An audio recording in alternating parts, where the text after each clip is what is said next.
Petronas'la Bilgin olsun da daha önce ÖTV'nin olmadığı bir Türkiye hayal etmiştik. O paraya alınmayan Passat'lar, 200 binden fazla ucuzlayan BMW'ler, 100 bin liranın altına inen kompaktlar derken 10 aracı sizlerle paylaşmıştık.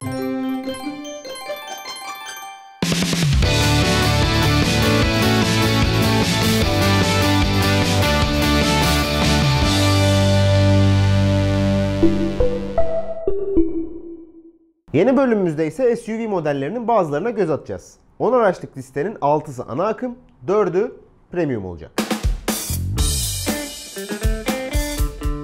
Şimdi sıralamaya geçmeden önce size bir soru. Net fiyatı 1.18 ile çarptığımız KDV'li tutar ile ÖTV'nin dahil olduğu miktar arasındaki 18 araçta toplam ne kadar fark var? Tahminlerinizi aşağıya yazın ve biraz üzüleceğimiz, biraz şaşıracağımız listeye beraber göz atalım. VW'nin C ve D segmentleri arasında gezinen SUV modeli Tiguan'ın fiyatları da 183 bin lirayla 400.900 lira arasında dolaşıyor. Giriş seviyesinde %35, en üst versiyonda %100 ÖTV yiyen Alman SUV eğer sadece KDV işleseydi fiyat aralığı 135.555 lirayla 198.933 lira bandında olacaktı. Honda'nın Civic temelli D SUV modeli CR-V şu anda tek motor seçeneğiyle satıldığı için giriş fiyatına bakmayacağız. Doğrudan neden almalıda incelediğimiz 1.5 iVTEC Turbo Executive Plus modelini hesaplamaya katacağız. 307.355 liradan alıcı bekleyen üst paket CR-V yalnızca KDV'nin varlığında 192.096 lira oluyordu. Neyse hadi giriş paketini de söyleyelim. 265.355 liralık etiket iniyordu 165.846 liraya. Asya'dan devam edelim, Kore'ye geçelim. Hyundai'ın makyajlanan C SUV, evet Hyundai dedim aslında Hyundai. Makyajlanan C SUV modeli Tucson şu sıralar dizel motoruyla iddialı. Ama listeye bakınca burada da yüzler düşüyor. Liste fiyatı 279.923 lira olan en üst versiyon ÖTV'siz 174.951 liraya gelecekti. Giriş paketi 4x2 Style Plus ise 189.959 lira olmak yerine 118.724 liraya düşecek. Şimdi gelelim Tucson'un kuzeni Sportage'a. Sportif GT Line paketi dizel motor ve 4x4 kulağa hoş geliyor. Ama cebinize diyor ki sökül. 301.800 lira. Sonra silaha bir bakıyorsunuz ki aslında net olarak 159.851 lira istemiş. Yani KDV'li hesapta 188.624 lira. Giriş seviyesine bakalım. Aynı motorun 4x4 olmayan ama adı Cool olan versiyonun liste fiyatı 170.800 lira. ÖTV'siz rakam 106.750 lira.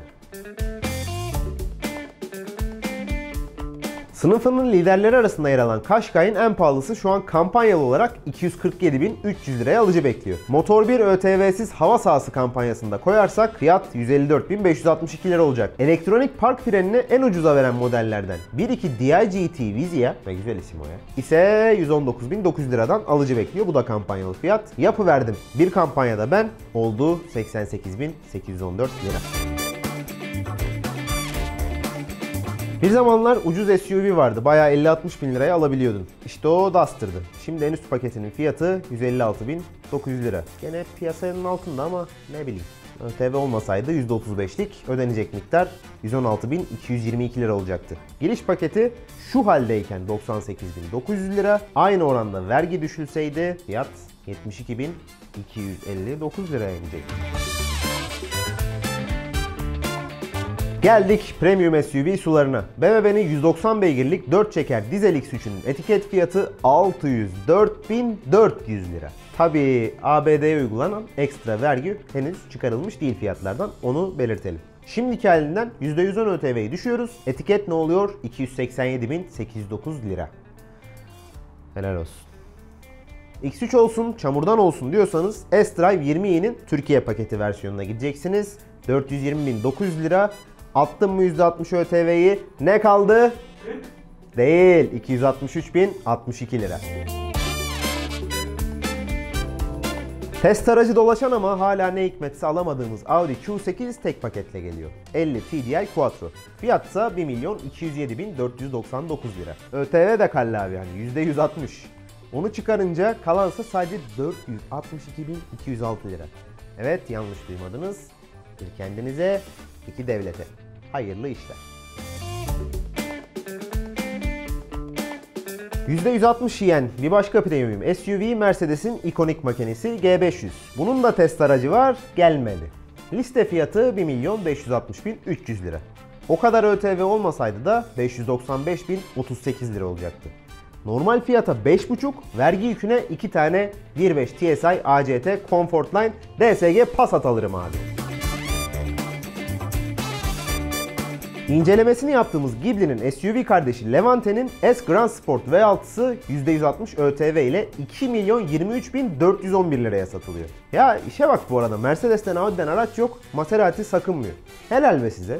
Aralanılan vergilerden dolayı devlete de helal, çünkü sadece KDV'li fiyat 774.965 lira. Neyse, giriş paketine de bir göz atalım. Test ettiğimiz motor 3.0 TD V6 1.470.068 liradan satılıyor Levante'de.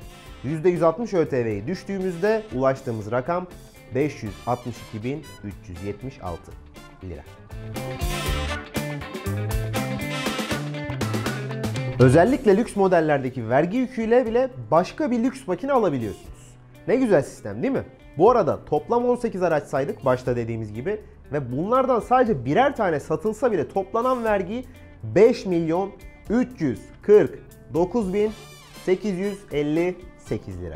O paraya 20 tane neyse, bu kadar da şaka yeter. Bundan sonra spor otomobillere göz atalım diyoruz. Siz ne dersiniz? Yorumlara yazarsınız fikirlerinizi.